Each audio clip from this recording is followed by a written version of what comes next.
प्रिय पिता इस सुंदर समय निमंते यही सूचक निमंते दिवस निमंते प्रत्येक विषय निमंते तुमको धन्यवाद दूँ आदर संभ्रम केवल तुम्हें पा ये छोटिया प्रार्थना आराधना जिसु के नाम में मांगू।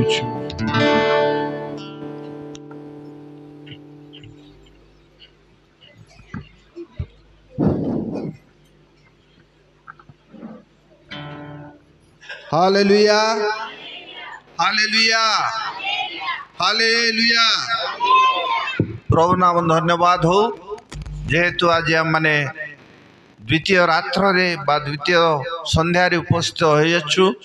प्रभुंकर महान दास एते वर्ष बयस रे से पदार्पण करी आम गहन रे प्रभुंकर वाक्य परिवेषण करिवा पाए आसी आउ प्रभुंकर दासंकर आगमन को आम माने धन्यवाद दउछु जे ए बयस रे से घरे थिबा कथा किंतु से ग्रामे ग्रामे नगरे नगरे गिरी कंदर रे गली कंदी बुली बुली प्रभुंकर वाक्य साक्ष्य दउछंती।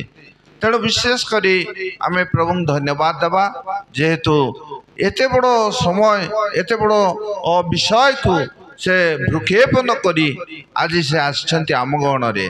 तेणु आमर लोक माने एते गर्भ कहले न सरे से माने घर बाहरी पाउनांती।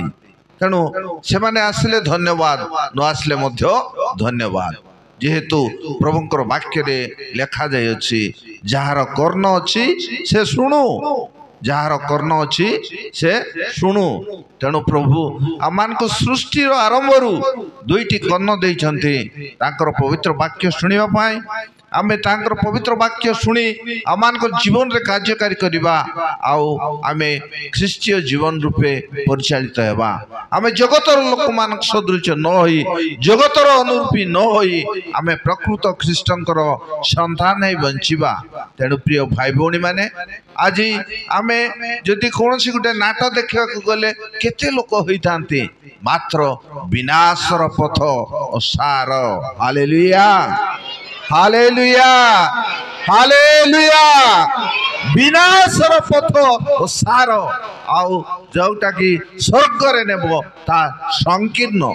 तेणु आपण माने भावी चिंती करी ए कथा को मन रखी आज की आसंतु आ वाक्य सुनंतु आउ जान परित्राण पांतु एटा हमर इच्छा।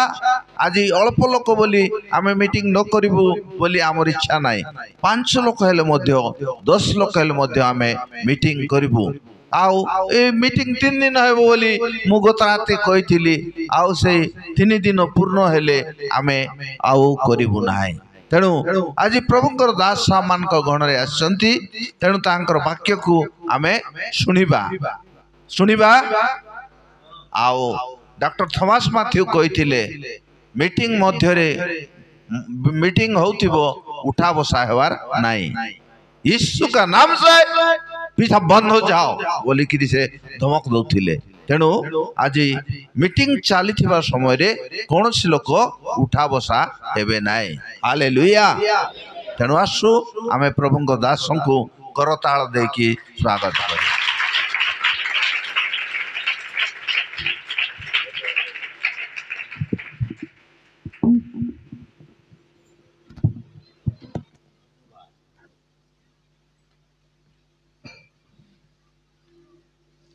प्रभु को महानाम को अनेक अनेक धन्यवाद दिए आपण माने आसी स्वागत योग्य प्रभु आशीर्वाद कर मनुष्य को गौरव दे प्रभु को गौरव दे माने कहवा हालेलुया हालेलुया हालेलुया।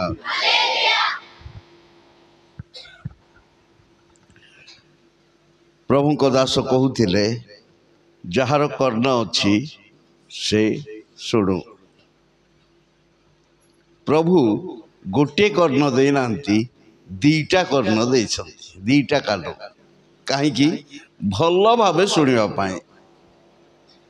गोटे आखि देना दीटा आखि दे भल भाव पढ़ाई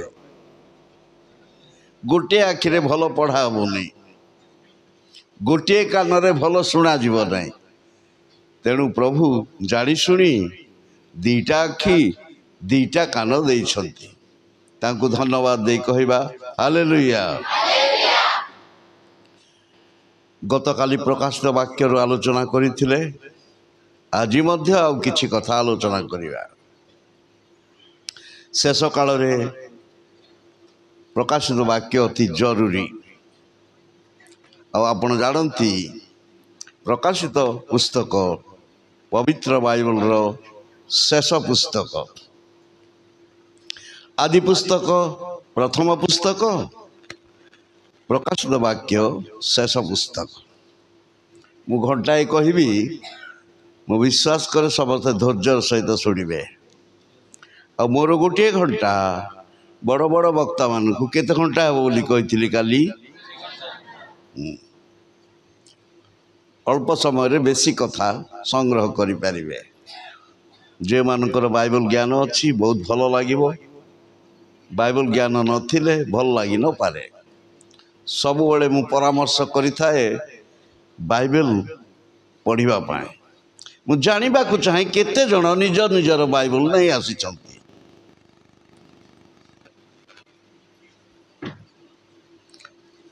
ଆଉ ଯେଉଁମାନେ ଆଣିଛନ୍ତି କହିବେ ଏହା ମୋର ବାଇବଲ,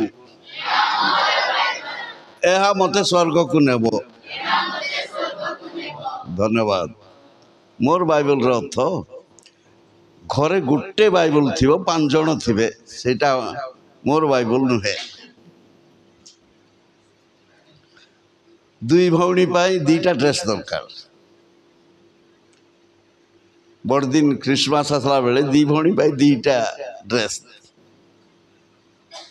ଗୋଟେ ଡ୍ରେସ୍ 2 ଭଉଣୀ ପଢ଼ିପାରିବେ ନାହିଁ। ତେଣୁ ନିଜର ବାଇବଲ କହିଲେ ବ୍ୟକ୍ତିଗତ ବାଇବଲ ରହିବ।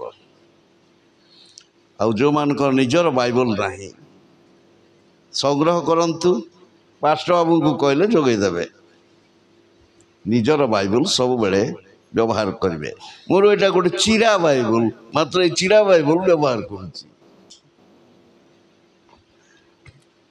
ପ୍ରଭୁ ଗୌରବ ପାଆନ୍ତୁ। ଆଦି ପୁସ୍ତକରେ 50ଟା ପର୍ବ ଅଛି। ଆଦି ପୁସ୍ତକର ଲେଖା ସମାପ୍ତି କୋଉଠି ହେଇଛି? 50 ପର୍ବର ଶେଷ ପଦରେ। ଯୋସେଫଙ୍କର ମୃତ୍ୟୁ ଓ ତାଙ୍କ ଶବକୁ ସିନ୍ଧୁକ ମଧ୍ୟରେ ରଖିବା ଘଟଣା ଉଲ୍ଲେଖ କରାଯାଇ ଆଦି ପୁସ୍ତକର ଲେଖା ସମାପ୍ତ ହେଇଛି। ପୁରାତନ ନିୟମର ଲେଖା କୋଉଠି ସମାପ୍ତ ହେଇଛି? ମଲାଖି ପୁସ୍ତକ ଶେଷରେ। ପ୍ରଚଣ୍ଡ ଉତ୍ତାପ, ପୃଥିବୀକୁ ଅଭିଶାପରେ ଆଘାତ ବିଷୟ ଉଲ୍ଲେଖ କରାଯାଇ ପୁରାତନ ନିୟମର ଲେଖା ସରିଛି। ଆଉ ସମଗ୍ର ବାଇବଲର ଲେଖା କୋଉଠି ସମାପ୍ତ ହେଇଛି? ଯୀଶୁଖ୍ରୀଷ୍ଟଙ୍କର ଅନୁଗ୍ରହ। 22 ପର୍ବର ଶେଷ ପଦରେ ପ୍ରକାଶିତ ବାକ୍ୟରେ ପ୍ରଭୁ ଯୀଶୁଖ୍ରୀଷ୍ଟଙ୍କର ଅନୁଗ୍ରହ ସମସ୍ତଙ୍କ ସହବର୍ତ୍ତୀ ହେଉ। ପ୍ରକାଶିତ ବାକ୍ୟ ଅନୁଗ୍ରହରେ ସମାପ୍ତି ଘଟିଛି। ଆଦି ପୁସ୍ତକର ସମାପ୍ତି ଘଟିଛି ଯୋସେଫଙ୍କ ମୃତ୍ୟୁ। ମଲାଖି ପୁସ୍ତକର ସମାପ୍ତ ଘଟିଛି ଅଭିଶାପ। କିନ୍ତୁ ପ୍ରକାଶିତ ବାକ୍ୟର ସମାପ୍ତି ଯୀଶୁଖ୍ରୀଷ୍ଟଙ୍କର ଅନୁଗ୍ରହ। ସମସ୍ତେ କହିବା ତ ହାଲେଲୁୟା। ତେବେ ଆଦି ପୁସ୍ତକର ସତ୍ୟତା ବିରୁଦ୍ଧରେ ଶତାନ କାର୍ଯ୍ୟ କରେ। ପ୍ରକାଶିତ ବାକ୍ୟକୁ ଅବହେଳା ଆଣିଦିଏ ନ ପଢ଼ିବା ପାଇଁ। ଆଦି ପୁସ୍ତକରେ ଏଦନ ଉଦ୍ୟାନ ଥିଲା, ତା ଘୁଞ୍ଚିଗଲା। ପ୍ରକାଶିତ ବାକ୍ୟରେ ପାରଦୀସ ଆଉ ଥରେ ପୁନରୁଦ୍ଧାର କରାଗଲା। ଆଦି ପୁସ୍ତକରେ ଜୀବନ ବୃକ୍ଷର ଫଳ ଭୋଜନ କରିବାକୁ ନିଷେଧ କରାଗଲା। ଆଉ ପ୍ରକାଶିତ ବାକ୍ୟରେ ଭୋଜନ କରିବା ପାଇଁ ସ୍ୱାଗତ କରାଗଲା। ଆଦି ପୁସ୍ତକରେ ଅଭିଶାପ ପ୍ରବେଶ କଲା, ପ୍ରକାଶିତ ବାକ୍ୟରେ ଅଭିଶାପ ଦୂର ହେଲା। ଆଦି ପୁସ୍ତକରେ ଅନ୍ଧକାର, ଆଉ ପ୍ରକାଶିତ ବାକ୍ୟରେ ଅନ୍ଧକାର ନାହିଁ। ଆଦି ପୁସ୍ତକରେ ସୂର୍ଯ୍ୟ, ପ୍ରକାଶିତ ବାକ୍ୟରେ ସୂର୍ଯ୍ୟ ନାହିଁ। ପ୍ରକୃତରେ ଏହା ଏକ ଆଶୀର୍ବାଦର ପୁସ୍ତକ। ତେଣୁ ଲେଖାଯାଏ ଯେ ଏହି ପୁସ୍ତକ ପାଠ କରେ ସେ ଧନ୍ୟ। ଯେଉଁମାନେ ଏହି ଭବିଷ୍ୟତବାଣୀ ପୁସ୍ତକ ଶ୍ରବଣ କରନ୍ତି ସେମାନେ ଧନ୍ୟ। ଆଜି ଆମମାନେ ଶୁଣୁଥିବାରୁ ଆମମାନେ ଧନ୍ୟ ହେବା। ଦାନିଏଲ ପୁସ୍ତକକୁ ପୁରାତନ ନିୟମର ପ୍ରକାଶିତ ବାକ୍ୟ ବୋଲି କୁହାଯାଏ। ପ୍ରକାଶିତ ବାକ୍ୟ ବୁଝିବା ନିମନ୍ତେ ଦାନିଏଲ ପୁସ୍ତକର ସହାୟତା ଦରକାର। ଦାନିଏଲ ପୁସ୍ତକ ବୁଝିବା ନିମନ୍ତେ ପ୍ରକାଶିତ ବାକ୍ୟର ସହାୟତା ଦରକାର। ଏ ଦୁଇଟି ପୁସ୍ତକ ମଧ୍ୟରେ ମାଥ୍ୟୁ 24 ପର୍ବ ଅଛି। ଦୁଇଟି ଭବିଷ୍ୟତବାଣୀ ପୁସ୍ତକକୁ ବାନ୍ଧି ରଖିଛି। ମାଥ୍ୟୁ 24 ପର୍ବକୁ ଥିଓଲୋଜି ଭାଷାରେ ଅଲିଭେଟ୍ ଡିସ୍କୋର୍ସ ବୋଲି କୁହାଯାଏ। ଅଲିଭେଟ୍ର ଅର୍ଥ ଜିତ ପର୍ବତ, ଡିସ୍କୋର୍ସର ଅର୍ଥ କଥାବାର୍ତ୍ତା। ଅନ୍ତିମ ଦିନ ବିଷୟରେ ଶିଷ୍ୟମାନେ ଯୀଶୁଙ୍କୁ ପଚାରିଥିଲେ। ଜିତ ପର୍ବତରେ ଉପବେଶନ କରିଥିବା ସମୟରେ ଶିଷ୍ୟମାନେ ପଚାରିଥିଲେ ଯୀଶୁଙ୍କୁ ଗୋଟି ପ୍ରଶ୍ନ ଥିଲା। 24 ପର୍ବର 3 ପଦରେ ମାଥ୍ୟୁ ପୁସ୍ତକ 3ଟା ପ୍ରଶ୍ନ ଶିଷ୍ୟମାନଙ୍କର ଥିଲା। ଏସବୁ କେବେ ଘଟିବ? ଆପଣଙ୍କର ଆଗମନ ଓ ଯୁଗାନ୍ତର ଲକ୍ଷଣ କ'ଣ? ତାପରେ ପ୍ରଭୁ ଯୀଶୁଖ୍ରୀଷ୍ଟ ଶିଷ୍ୟମାନଙ୍କୁ ଗୋଟି ଗୋଟି କରି କହିଲେ। ତେବେ ଏଇ ମାଥ୍ୟୁ 24 ପର୍ବ ପୁରାତନ ନିୟମର ଦାନିଏଲ ପୁସ୍ତକ ଏବଂ ନୂତନ ନିୟମର ପ୍ରକାଶିତ ବାକ୍ୟ ମଧ୍ୟରେ ଯୀଶୁଙ୍କର କଥା 24 ଅଧ୍ୟାୟ। ସେଠି ଅନେକ କଥା ପ୍ରଭୁ ଯୀଶୁ କହିଲେ। ଆଉ ପୃଥିବୀକୁ ଯେଉଁ ମହାକ୍ଲେଶ ଆସିବ ସେ ବିଷୟରେ ସେ କହିଲେ। 15 ପଦରୁ 21 ପଦ ପର୍ଯ୍ୟନ୍ତ ମହାକ୍ଲେଶ ବିଷୟରେ ଯୀଶୁ ଶିଷ୍ୟମାନଙ୍କୁ କହିଲେ। 24 ପର୍ବରେ ଶିଷ୍ୟମାନଙ୍କର ପ୍ରଶ୍ନ 3 ଗୋଟି ପ୍ରଶ୍ନ ଥିଲା। ଏସବୁ କେବେ ଘଟିବ? ଆପଣଙ୍କ ଆଗମନ ଯୁଗାନ୍ତର ଲକ୍ଷଣ କ'ଣ? ପ୍ରଭୁ ଅନେକ କଥା କହିବା ପରେ ପୃଥିବୀକୁ ଯେଉଁ କ୍ଲେଶ ଆସିବ ସେହି କ୍ଲେଶ ବିଷୟରେ ପ୍ରଭୁ ଯୀଶୁ ପ୍ରକାଶ କଲେ। 15 ପଦରୁ 21 ପଦରେ ମହାକ୍ଲେଶ ବିଷୟରେ ପ୍ରଭୁ ଯୀଶୁ ଶିଷ୍ୟମାନଙ୍କୁ କହିଲେ। 15 ପଦରୁ ଏଇଭଳି ଲେଖାଯାଏ, ଏଣୁ ତୁମ୍ଭେମାନେ ଯେତେବେଳେ ଦାନିଏଲ ଭାବବାଦୀଙ୍କ ଦ୍ୱାରା ଉକ୍ତ ଉତ୍ସନ୍ନକାରୀ ଘୂଣ୍ୟ ବସ୍ତୁକୁ ପବିତ୍ର ସ୍ଥାନରେ ଅବସ୍ଥିତ ଦେଖିବ। ପାଠକ ବୁଝନ୍ତୁ, ପାଠକ ବୁଝନ୍ତୁ, ସମସ୍ତେ କୁହନ୍ତୁ ପାଠକ ବୁଝନ୍ତୁ। ତାର ଅର୍ଥ ଯାହାର କର୍ଣ୍ଣ ଅଛି ସେ ଶୁଣୁ। କାନ ଧରି କହୁଛନ୍ତି ପାଠକ ବୁଝନ୍ତୁ। 15 ପଦରୁ ଏଣୁ ତୁମ୍ଭେମାନେ ଯେତେବେଳେ ଦାନିଏଲ ଭାବବାଦୀଙ୍କ ଦ୍ୱାରା ଉକ୍ତ ଉତ୍ସନ୍ନକାରୀ ଘୂଣ୍ୟ ବସ୍ତୁକୁ ପବିତ୍ର ସ୍ଥାନରେ ଅବସ୍ଥିତ ଦେଖିବ। ପାଠକ ବୁଝନ୍ତୁ। ସେତେବେଳେ ଯେଉଁମାନେ ଜିହୁଦା ପ୍ରଦେଶରେ ଥାନ୍ତି ସେମାନେ ପର୍ବତମାଳାକୁ ପଳାଇ ଯାଆନ୍ତୁ। ଯେ ଛାତ ଉପରେ ଥାଏ ସେ ଆପଣା ଘର ଭିତରୁ ଜିନିଷ ପତ୍ର ଘେନିଯିବା ପାଇଁ ଓହ୍ଲାଇ ନ ଆସୁ।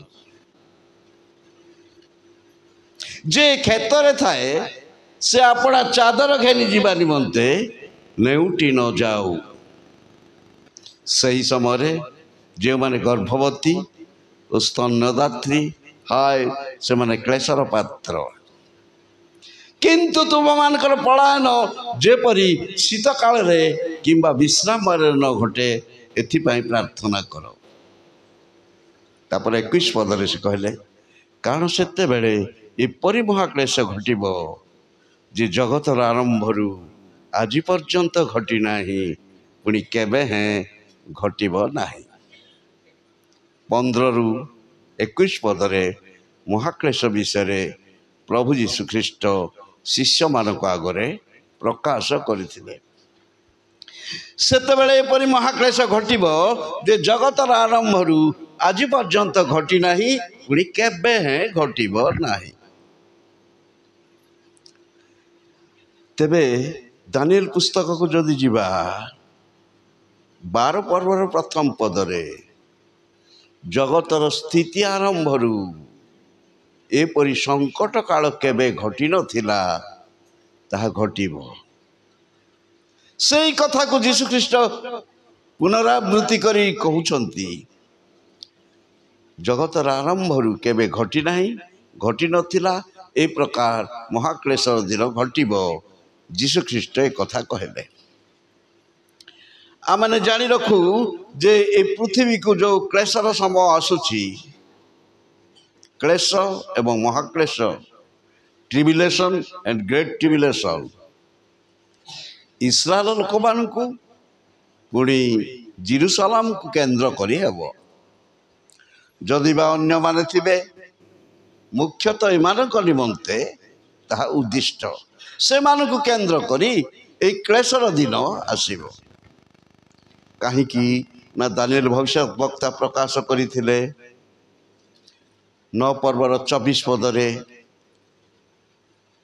ତୁମ୍ଭ ଲୋକମାନଙ୍କର ଓ ତୁମ ପବିତ୍ର ନଗର ନିମନ୍ତେ 70 ସପ୍ତାହ ନିରୂପିତ ହୋଇଅଛି। କାହା ପାଇଁ ଦାନିଏଲକୁ କୁହାଗଲା? ତୁମ ଲୋକମାନଙ୍କ ନିମନ୍ତେ, ତାଙ୍କ ଲୋକମାନେ ଇସ୍ରାଏଲ ଲୋକମାନେ, ତୁମ ପବିତ୍ର ନଗର, ତାଙ୍କର ପବିତ୍ର ନଗର ଜେରୁସାଲେମ। ତେଣୁ ଯେଉଁ କ୍ଲେଶ ପୃଥିବୀକୁ ଆସିବ, ଇସ୍ରାଏଲ ଲୋକମାନଙ୍କୁ କେନ୍ଦ୍ର କରି, ଜେରୁସାଲେମକୁ କେନ୍ଦ୍ର କରି 70 ସପ୍ତାହର ସଫଳତା ହେବ। ଅତୀତରେ 69 ସପ୍ତାହର ସଫଳତା ହେଇସାରିଛି ଇସ୍ରାଏଲ ଲୋକମାନଙ୍କୁ ଜେରୁସାଲେମକୁ କେନ୍ଦ୍ର କରି। ମୁଁ ଦ୍ୱିତୀୟ ଭାଗ ପୁସ୍ତକରେ ଲେଖିଛି, ଅନ୍ତିମ ଅମଳର ଦ୍ୱିତୀୟ ଭାଗରେ ଏ 69 ସପ୍ତାହ ଅତୀତରେ ବିତି ଯାଇଛି। 1 ସପ୍ତାହ ବା 7 ବର୍ଷ କ୍ଲେଶର ଦିନ ଭବିଷ୍ୟତରେ ହେବ। କାରଣ ବର୍ତ୍ତମାନ ମଣ୍ଡଳୀ ଯୁଗ ଇସ୍ରାଏଲ ଲୋକମାନଙ୍କ ପାଇଁ ନୁହେଁ।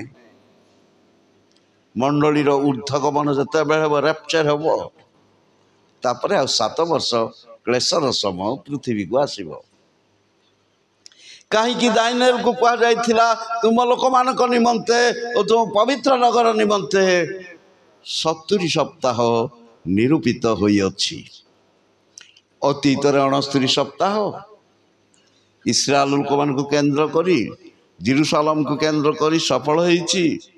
ତେଣୁ ଆଗାମୀ 1 ସପ୍ତାହ ବା 7 ବର୍ଷର କ୍ଲେଶର ଦିନ ଇସ୍ରାଏଲ ଲୋକମାନଙ୍କୁ କେନ୍ଦ୍ର କରି ତାହା ସଫଳିତ ହେବ। ସେହି ସମୟରେ ପୃଥିବୀରେ ଖ୍ରୀଷ୍ଟାନୀର ରାଜତ୍ୱ ଚାଲିବ। ସେହି ସମୟରେ ଦୁର୍ଭିକ୍ଷ, ବିଭିନ୍ନ ପ୍ରକାର ସମସ୍ୟା ଆସି ପହଞ୍ଚିବ। ଇସ୍ରାଏଲ ଲୋକମାନଙ୍କୁ ଅନେକ ବିପଦ ମଧ୍ୟ ଦେଇ ଯିବାକୁ ପଡ଼ିବ। ଆଉ ପରିଶେଷରେ ସେ ଆପଣାର ପରିଚୟ ଦେବେ। କେବେ ଦେବେ? ସେତେବେଳେ ମଣ୍ଡଳୀର ଉର୍ଦ୍ଧ୍ୱଗମନ ହୋଇଥିବ, ବିଶ୍ୱାସୀମାନେ ଚାଲି ଯାଇଥିବେ। ତାପରେ ଇସ୍ରାଏଲ ଲୋକମାନଙ୍କୁ ପରିଚୟ ଦେବେ। ଆପଣ ଜାଣନ୍ତି, ଯୋସେଫ ଯୀଶୁଖ୍ରୀଷ୍ଟଙ୍କର ନିଦର୍ଶନ। ଯୋସେଫ ଆସ୍ନାତ ନାମ୍ନୀ କନ୍ୟାକୁ ବିବାହ କରିଥିଲେ। 41 ପର୍ବର 45 ପଦରେ ଆଦି ପୁସ୍ତକରେ ଯୋସେଫ ଆସ୍ନାତ ନାମ୍ନୀ କନ୍ୟାକୁ ବିବାହ କରିଥିଲେ। ସେ ଜଣେ ବିଜାତି କନ୍ୟା। ଭାଇମାନଙ୍କୁ ଯେତେବେଳେ ପରିଚୟ ଦେଲେ, ଯୋସେଫ ନିଜ ଭାଇମାନଙ୍କୁ ପରିଚୟ ଦେଉଥିଲେ, ସେତେବେଳେ ସେ ଆସ୍ନାତ ନାମ୍ନୀ ବିଜାତୀୟ କନ୍ୟା ଉପସ୍ଥିତ ନଥିଲେ। ମୁଁ ଯୋସେଫ, ଆଉ ତୁମମାନଙ୍କୁ ରକ୍ଷା କରିବା ନିମନ୍ତେ ପ୍ରଭୁ ମୋତେ ଆଗରୁ ପଠାଇଛନ୍ତି। ମୁଁ ଯୋସେଫ ଆପଣର ପରିଚୟ ଭାଇମାନଙ୍କୁ ଦେବା ବେଳେ ତାଙ୍କ ସ୍ତ୍ରୀ ବା କନ୍ୟା ଆସନତ ନାମ୍ନୀ କନ୍ୟା ଥିଲେ କୋଉଠି? ସେ ଥିଲେ ଅନ୍ତପୁରରେ। ସମସ୍ତେ କହିବା ତ ହାଲେଲୁୟା। ଏ ଗପ ନୁହେଁ କି କାହାଣୀ ନୁହେଁ, କଳ୍ପିତ କାହାଣୀ ନୁହେଁ କି ଶ୍ରୁତି ମଧୁର କଥା ନୁହେଁ। ପାଉଲଙ୍କ ଭାଷାରେ କହିବାକୁ ଗଲେ ମୁଁ ତୁମମାନଙ୍କୁ ଗୋଟିଏ ନିଗୂଢ଼ କଥା କହୁଅଛି। ଯୋସେଫ ଯୀଶୁଙ୍କର ନିଦର୍ଶନ, ଆସନତ ନାମ୍ନୀ ବିଜାତୀୟ କନ୍ୟା ମଣ୍ଡଳୀର ନିଦର୍ଶନ। ଯୋସେଫ ଭାଇମାନଙ୍କୁ ଯେତେବେଳେ ପରିଚୟ ଦେଲେ ସେତେବେଳେ ସେ କନ୍ୟା ଉପସ୍ଥିତ ନଥିଲେ। ତେଣୁ ବିଶ୍ୱାସୀମାନଙ୍କୁ ଉଠେଇ ନିଆଯିବ, ତାପରେ ଇସ୍ରାଏଲ ଲୋକମାନଙ୍କୁ ସେ ଆପଣାର ପରିଚୟ ଦେବେ। ଅନେକ କ୍ଲେଶ ମଧ୍ୟ ଦେଇ ସେମାନଙ୍କୁ ଯିବାକୁ ପଡ଼ିବ। ସେତେବେଳେ ଖାଦ୍ୟପେୟର ଅଭାବ ଦୁର୍ଭିକ୍ଷ ହୋଇଥିବ, ଆଉ ସେମାନେ କହିବେ ଆଜି ଆମମାନଙ୍କୁ ପ୍ରୟୋଜନୀୟ ଆହାର ଦିଅ। ଏକଥା ସେମାନେ ଦିନେ କହିବେ। କେଉଁମାନେ? ଇସ୍ରାଏଲ ଲୋକମାନେ। ଆଜି ଆମମାନଙ୍କୁ ପ୍ରୟୋଜନୀୟ ଆହାର ଦିଅ କହିବେ ସେମାନେ। ଆଉ ସେମାନେ ଆଉ କ'ଣ କହିବେ? କ୍ଲେଶକୁ ଅସମ୍ଭାଳ ହୋଇ ସେମାନେ କହିବେ ତୁମର ରାଜ୍ୟ ଆସୁ, ତୁମର ରାଜ୍ୟ ଆସୁ। ଆମେ ମଣ୍ଡଳୀ ଯୁଗରେ ତୁମର ରାଜ୍ୟ ଆସୁ ବୋଲି ପ୍ରାର୍ଥନା କରୁଛେ। ଯେତେ ଛେଚି ବାଡ଼େଇ ହେଇ ତୁମର ରାଜ୍ୟ ଆସୁ ବୋଇଲେ ମଧ୍ୟ ଆସିବ ନାହିଁ। ସର୍ତ୍ତ ଅଛି। ଯୋଉ ଦିନ ଇସ୍ରାଏଲ ଲୋକମାନେ କହିବେ ତୁମର ରାଜ୍ୟ ଆସୁ, ସେମାନଙ୍କର ପ୍ରାର୍ଥନାର ସହିତ ଆମ ପ୍ରାର୍ଥନାର ଉତ୍ତର ମିଶି ପୃଥିବୀକୁ ଶାନ୍ତି ରାଜ୍ୟ ଆସିବ। ସମସ୍ତେ କହିବା ତ ହାଲେଲୁୟା। ଏ ପ୍ରକାର ସମୟ ଆସିବ। ଇସ୍ରାଏଲ ଲୋକମାନେ ସେଇ ସମୟରେ, କ୍ଲେଶର ସମୟରେ ନିଜ ଦେଶ ଛାଡ଼ି ଆରବର ବଣ ଜଙ୍ଗଲକୁ ଚାଲି ଯାଇଥିବେ, ଆତ୍ମଗୋପନ କରିବେ। ଭବିଷ୍ୟତବାଣୀ ନିକଟକୁ ମୁଁ ଆପଣଙ୍କୁ ନେବି। ଯିଶାୟା ପୁସ୍ତକ 21 ଅଧ୍ୟାୟ 13 ପଦ। ଆରବ ବିଷୟକ ଭାରୋକ୍ତି ସେଇ ସ୍ଥାନରେ ଆମେ ଦେଖିବାକୁ ପାଉ। ଆରବ ବିଷୟକ ଭାରୋକ୍ତି, ହେ ଦଦାନୀୟ ପଥିକ ଦଳ, ତୁମ୍ଭେମାନେ ଆରବର ବନ ମଧ୍ୟରେ ରାତ୍ରି ଯାପନ କରିବ। ଯେଉଁ ଜନ ତୃଷିତ ଥିଲା ସେମାନେ ତାହା ନିକଟକୁ ଜଳ ଆଣିଲେ। ଟେମା ଦେଶବାସୀମାନେ ଭକ୍ଷ୍ୟ ନେଇ ପଳାତକମାନଙ୍କ ସଙ୍ଗେ ସାକ୍ଷାତ କଲେ। ଏଇ ବାକ୍ୟ ପାଖକୁ ଆମେ ଯିବା। ଯିଶାୟା ଭବିଷ୍ୟତ ବକ୍ତାଙ୍କର ଲିଖିତ ଆରବ ବିଷୟକ ଭାରୋକ୍ତି 21 ପର୍ବର 13 ପଦରେ, ହେ ଦଦାନୀୟ ପଥିକ ଦଳ, ତୁମ୍ଭେମାନେ ଆରବର ବନ ମଧ୍ୟରେ ରାତ୍ରି ଯାପନ କରିବ। ଯେଉଁ ଜନ ତୃଷିତ ଥିଲା ସେମାନେ ତାହା ନିକଟକୁ ଜଳ ଆଣିଲେ। ଟେମା ଦେଶବାସୀମାନେ ଭକ୍ଷ୍ୟ ନେଇ ପଳାତକମାନଙ୍କ ସଙ୍ଗେ ସାକ୍ଷାତ କଲେ। ଏଇ ଭାବବାଣୀ ପାଖକୁ ଯିବା। ଇସ୍ରାଏଲ ଲୋକମାନେ ସେଇ କ୍ଲେଶର ସମୟରେ ନିଜ ଦେଶ ଛାଡ଼ି ଅନେକ ଆରବର ବଣ ଜଙ୍ଗଲରେ ସେମାନେ ରହିଥିବେ। ସେଇ ସମୟରେ ସେମାନଙ୍କ ବସ୍ତ୍ର ଚିରି ଯାଇଥିବ, ବସ୍ତ୍ର ମଳିନ ହେଇଥିବ, ଖାଇବାକୁ ପାଉନଥିବେ, ପିଇବାକୁ ପାଉନଥିବେ। ଆରବରେ ମୁସଲିମ ଲୋକମାନ ଅଧ୍ୟୁଷିତ ଅଞ୍ଚଳ। ଆଉ କିଛି ଲୋକ ଏମାନଙ୍କୁ ଦେଖିବେ, ସମବେଦନା ଜଣାଇବା ପାଇଁ ଯିବେ, ଆଉ ସେମାନଙ୍କ ମଧ୍ୟରୁ କେତେକେ ଜଳପାନ କରେଇବେ, ପାଣି ପିଇବାକୁ ଦେବେ, ଖାଦ୍ୟ ମଧ୍ୟ ଦେବେ। ହେ ଦଦାନୀୟ ପଥିକ ଦଳ, ତୁମ୍ଭେମାନେ ଆରବର ବନ ମଧ୍ୟରେ ରାତ୍ରି ଯାପନ କରିବ। ଯେଉଁ ଜନ ତୃଷିତ ଥିଲା ସେମାନେ ତାହା ନିକଟକୁ ଜଳ ଆଣିଲେ। ଟେମା ଦେଶବାସୀମାନେ ଭକ୍ଷ୍ୟ ନେଇ ପଳାତକମାନଙ୍କ ସଙ୍ଗେ ସାକ୍ଷାତ କଲେ। ପଳାତକ, କାରାଭାନ କହିଲେ ଯାଯାବର। ଏମାନେ ଯାଯାବର ସାଜି ନିଜ ଦେଶ ଛାଡ଼ି ଆରବର ବଣ ଜଙ୍ଗଲରେ ରହିବେ। କାହିଁକି? ତେଣେ ଖ୍ରୀଷ୍ଟାନୀର ଶାସନ, ଏଣେ ଦୁର୍ଭିକ୍ଷ, ନିଃସହାୟ ଅବସ୍ଥାରେ ସେମାନେ ବଣ ଜଙ୍ଗଲରେ ରହିଥିବେ।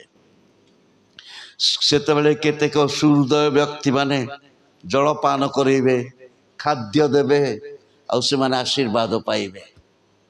ଆହୁରି ମଧ୍ୟ ଏଇଭଳି ହେବ, ତାଙ୍କର ବସ୍ତ୍ର ଚିରି ଯାଇଥିବ, ନୂଆ ବସ୍ତ୍ର ପିନ୍ଧେଇବେ, ମଳିନ ବସ୍ତ୍ର ବଦଳରେ ସଫା ଲୁଗା ପିନ୍ଧେଇବେ। ଏ ପ୍ରକାର ପରିସ୍ଥିତି ଆସିବ। ଆଉ ସେଥିପାଇଁ ଆମେ ମାଥ୍ୟୁ 24 ଅଧ୍ୟାୟର କଥା ଦେଖୁ, 37 ପଦରେ 41 ପଦରେ ଯୀଶୁଙ୍କର କଥା, ମୁଁ କ୍ଷୁଧିତ ଥିଲି, ମୋତେ ଭୋଜନ କରିବାକୁ ଦେଲ, ମୁଁ ତୃଷିତ ଥିଲି, ମୋତେ ପାନ କରିବାକୁ ଦେଲ, ମୁଁ ଲଗ୍ନ ଥିଲି, ମୋତେ ବସ୍ତ୍ର ପରିଧାନ କରେଇଲ। କାହାକୁ କହିବେ? ଯେଉଁମାନେ ଇସ୍ରାଏଲ ଲୋକମାନଙ୍କୁ ଖାଇବାକୁ ଦେଇଛନ୍ତି, ପିଇବାକୁ ଦେଇଛନ୍ତି, ପିନ୍ଧିବାକୁ ଦେଇଛନ୍ତି, ସେମାନଙ୍କ ପାଇଁ ପ୍ରଥମେ କହିବେ। ଆଉ ଆଶ୍ଚର୍ଯ୍ୟର କଥା, ସେଇଠାନେ ଲେଖା ଅଛି, ମୁଁ କାରାଗାରରେ ଥିଲି, ମୋ ନିକଟକୁ ଆସିଲା। ସେମାନେ ନିଜ ଦେଶ ଛାଡ଼ି ଚାଲି ଯାଇଥିବେ, ପୁଲିସର କବ୍ଜାରେ ପଡ଼ିବେ, ପ୍ରଶାସନର ହାବୁଡ଼ରେ ପଡ଼ିବେ। ତୁମ ଚେହେରାରୁ ଜଣାପଡ଼ୁଛି ଯେ ତୁମେ ଆମ ଦେଶର ଲୋକ ନୁହଁ, ତୁମ ବୋଲିରୁ ଜଣାଯାଉଛି ଯେ ତୁମେ ଆମ ଦେଶର ନାଗରିକ ନୁହଁ। ଯଦି ତୁମେ ଆମ ଦେଶର ଲୋକ, କାହିଁ ତୁମର ଆଧାର କାର୍ଡ଼ ଦେଖେଇଲ, କାହିଁ ତୁମର ପାନ କାର୍ଡ଼, କାହିଁ ତୁମର ଭୋଟ ପରିଚୟ, କାହିଁ ତୁମର ପାସପୋର୍ଟ? ବିନା ପାସପୋର୍ଟରେ ଅନ୍ୟ ଦେଶକୁ ଚାଲି ଯାଇଥିବେ, ପୁଲିସର କବ୍ଜାରେ ପଡ଼ିବେ, ଆଉ ସେମାନଙ୍କୁ କାରାଗାରରେ ନିକ୍ଷେପ କରାଯିବ, ଜେଲରେ ଭର୍ତ୍ତି କରିବେ। ଯେତେବେଳେ ସେମାନେ ଜେଲରେ ଭର୍ତ୍ତି ହେଇଥିବେ, କେତେକ ସୁହୃଦ ବ୍ୟକ୍ତିମାନେ ସାନ୍ତ୍ୱନା ଦେବା ନିମନ୍ତେ ସେମାନଙ୍କ ପାଖକୁ ଯିବେ। ବିଜାତୀୟ ଲୋକମାନେ ମଧ୍ୟ ଏ ଇସ୍ରାଏଲ ଲୋକମାନଙ୍କ ନିକଟକୁ ଯିବେ କାରାଗାରରେ, ଆଉ ସେମାନଙ୍କୁ ସମ୍ଭାଳିବେ। ସେଥିପାଇଁ ଯୀଶୁ କହିଛନ୍ତି, ମୁଁ କାରାଗାରରେ ଥିଲି। ପ୍ରିୟମାନେ, ଏହା କାହା ପାଇଁ ଉଦ୍ଦିଷ୍ଟ? ଇସ୍ରାଏଲ ଲୋକମାନଙ୍କ ନିମନ୍ତେ। ଏବଂ ଆମେ ନୂତନ ନିୟମରେ ବିଶ୍ୱାସ ଦ୍ୱାରା ଇସ୍ରାଏଲ ହେଇଥିବା ଯୋଗୁଁ ପରେ ଆମ ପାଇଁ, ପ୍ରଥମେ ତାଙ୍କ ପାଇଁ, ପରେ ଆମ ପାଇଁ। ସେଇ କ୍ଲେଶର ସମୟରେ ଏହି ପ୍ରକାର ଘଟଣା ଘଟିବ। ଇସ୍ରାଏଲ ଲୋକମାନେ ସ୍ୱଦେଶ ତ୍ୟାଗ କରି ସେମାନେ ଅନ୍ୟତ୍ର ଚାଲି ଯାଇଥିବେ। ଏଇଭଳି କ୍ଲେଶର ସମୟ ପୃଥିବୀକୁ ଆସୁଛି। ଆଉ ତାହା ମଣ୍ଡଳୀର ଉର୍ଦ୍ଧ୍ୱଗମନ ପରେ ଏହି 7 ବର୍ଷ କ୍ଲେଶର ସମୟ ପୃଥିବୀକି ଆସୁଛି। ଯୀଶୁଙ୍କ ଭାଷାରେ ତାକୁ କୁହାଯାଏ ମହାକ୍ଲେଶ। ମାଥ୍ୟୁ 24 ପର୍ବର 21 ପଦରେ ଯୀଶୁ ଖ୍ରୀଷ୍ଟ ଏହି କଥା କହିଲେ, ସେତେବେଳେ ଏପରି ମହାକ୍ଲେଶ ଘଟିବ ଯେ ଜଗତର ଆରମ୍ଭରୁ ଆଜି ପର୍ଯ୍ୟନ୍ତ ଘଟି ନାହିଁ, ପୁଣି କେବେ ହେଁ ଘଟିବ ନାହିଁ। ଏହାକୁ କୁହାଯାଏ ମହାକ୍ଲେଶ। କେବେ ହୋଇନଥିଲା ଆଉ କେବେ ହେବ ନାହିଁ, ତେଣୁ ମହାକ୍ଲେଶ। ଦାନିଏଲ ଭବିଷ୍ୟତ ବକ୍ତା ତାହା ହିଁ ପ୍ରକାଶ କରିଛନ୍ତି 12 ପର୍ବର ପ୍ରଥମ ପଦରେ। ସେହିଭଳି ସଙ୍କଟର କାଳ ଉପସ୍ଥିତ ହେବ। କେବେ ହେଇନଥିଲା, ଏହି ପ୍ରକାର ସଙ୍କଟ କାଳ ଉପସ୍ଥିତ ହେବ। ପ୍ରଭୁ ଯୀଶୁ ଖ୍ରୀଷ୍ଟ ଯାହାକୁ ମହାକ୍ଲେଶ ବୋଲି କହିଲେ, ଦାନିଏଲ ଭବିଷ୍ୟତ ବକ୍ତା ତାକୁ ସଙ୍କଟର କାଳ ବୋଲି ପ୍ରକାଶ କରିଛନ୍ତି। ଆଉ ଜିରିମିୟ ଭବିଷ୍ୟତ ବକ୍ତା କ'ଣ କହିଛନ୍ତି କହିବି। 30 ପର୍ବର 7 ପଦରେ, ଜିରିମିୟ 30 ପର୍ବର 7 ପଦରେ ଏଇ ସଙ୍କଟ କାଳ ବା ମହାକ୍ଲେଶକୁ ଜିରିମିୟ କ'ଣ ବୋଲି ପ୍ରକାଶ କରିଛନ୍ତି ଆମେ ଦେଖିବା। ଜିରିମିୟ 30 ପର୍ବର 7 ପଦରେ, ହାୟ ହାୟ ସେହି ଦିନ ମହତ୍, ସେହି ଦିନ ତୁଲ୍ୟ ଆଉ ନାହିଁ। ତାହା ଯାକୁବର ସଙ୍କଟ କାଳ, ମାତ୍ର ସେ ତହିଁରୁ ଉଦ୍ଧାର ପାଇବ। ତାହା ଯାକୁବର ସଙ୍କଟ କାଳ, ମାତ୍ର ସେ ତହିଁରୁ ଉଦ୍ଧାର ପାଇବ। ଜିରିମିୟ ଭବିଷ୍ୟତ ବକ୍ତା ସେଇ ମହାକ୍ଲେଶକୁ ଯାକୁବର ସଙ୍କଟ କାଳ ବୋଲି ଉଲ୍ଲେଖ କଲେ। ଦାନିଏଲ ଭବିଷ୍ୟତ ବକ୍ତା ସଙ୍କଟ କାଳ ବୋଲି ପ୍ରକାଶ କଲେ। ପ୍ରଭୁ ଯୀଶୁ ଖ୍ରୀଷ୍ଟ ତାକୁ କ'ଣ ବୋଲି କହିଲେ? ମହାକ୍ଲେଶ ବୋଲି କହିଲେ। ମହାକ୍ଲେଶ ଯାହା, ସଙ୍କଟର କାଳ ତାହା, ଜାକୁବାର ସଙ୍କଟ ମଧ୍ୟ ତାହା। ତେବେ କାହିଁକି ଏଇ ମହାକ୍ଲେଶର ଦିନକୁ ଜାକୁବାର ସଙ୍କଟ କାଳ ବୋଲି ଉଲ୍ଲେଖ କରାଗଲା, ସେ କଥା ହିଁ ଆଜି କହିବି। ଧ୍ୟାନ ଦେଇ ଶୁଣନ୍ତୁ, ଏ ଜାକୁବଙ୍କ ବିଷୟରେ କହିବି। ଆଉ ଜାକୁବାର ସଙ୍କଟ କାଳ, ହାୟ ହାୟ ସେଇଦିନ ମହତ୍, ସେଇଦିନ ତୁଲ୍ୟ ଆଉ ନାହିଁ। ତାହା ଜାକୁବାର ସଙ୍କଟ କାଳ, ମାତ୍ର ସେ ତହିଁରୁ ଉଦ୍ଧାର ପାଇବ। ସମସ୍ତେ କହିବା ହାଲେଲୁୟା। ଏବେ ଏଇ ଜାକୁବଙ୍କ ପାଖକୁ ଯିବା, ତାଙ୍କ ଜୀବନର ସଙ୍କଟ ବିଷୟ ଆଲୋଚନା କରିବା। ଜାକୁବଙ୍କ ଜୀବନରେ ଦୁଇଟା ପି ପି ପି, ସମସ୍ତେ କୁହନ୍ତୁ ପି ପି। ଓଡ଼ିଆ ଭାଷାରେ ପ ପ, ସମସ୍ତେ କୁହନ୍ତୁ ପ ପ। ପି ପି ଯାହା, ପ ପ ତାହା। ହେଲେ ପ୍ରଥମ ପି ବା ପ୍ରଥମ ପ କଣ, ତାପରେ ଦ୍ୱିତୀୟ ପି ବା ଦ୍ୱିତୀୟ ପ କଣ କହିବି। ପ୍ରଥମ ହଉଛି, ପ୍ରଥମ ପି ବା ପ, ପଦନରାମ। ପଦନରାମ ଗୋଟେ ଜାଗା, ତାକୁ ଶ୍ୱଶୁର ଘର ଗାଁ। ଆଉ ଦ୍ୱିତୀୟ ପି ପନୁଏଲ। ପନୁଏଲର ଅର୍ଥ ପରମେଶ୍ୱରଙ୍କ ମୁଖ। ତାଙ୍କର କାର୍ଯ୍ୟ ଆରମ୍ଭ ପ୍ରଥମ ପି ପଦନରାମ। ପଦନରାମକୁ ଚାଲିଗଲେ ଏବଂ ସେଠି 20 ବର୍ଷ କାଳ ରହିଥିଲେ। ସେ ଫେରିଲେ, 20 ବର୍ଷ ପରେ ଫେରିଲେ, ଆଉ ପନୁଏଲରେ ପହଞ୍ଚିଲେ। ପନୁଏଲ ପରମେଶ୍ୱର ମୁଖ। ଅନେକ ସଂଘର୍ଷମୟ ଜୀବନ ଦେଇ ଗତି କରିବାକୁ ପଡ଼ିଥିଲା ଜାକୁବଙ୍କୁ।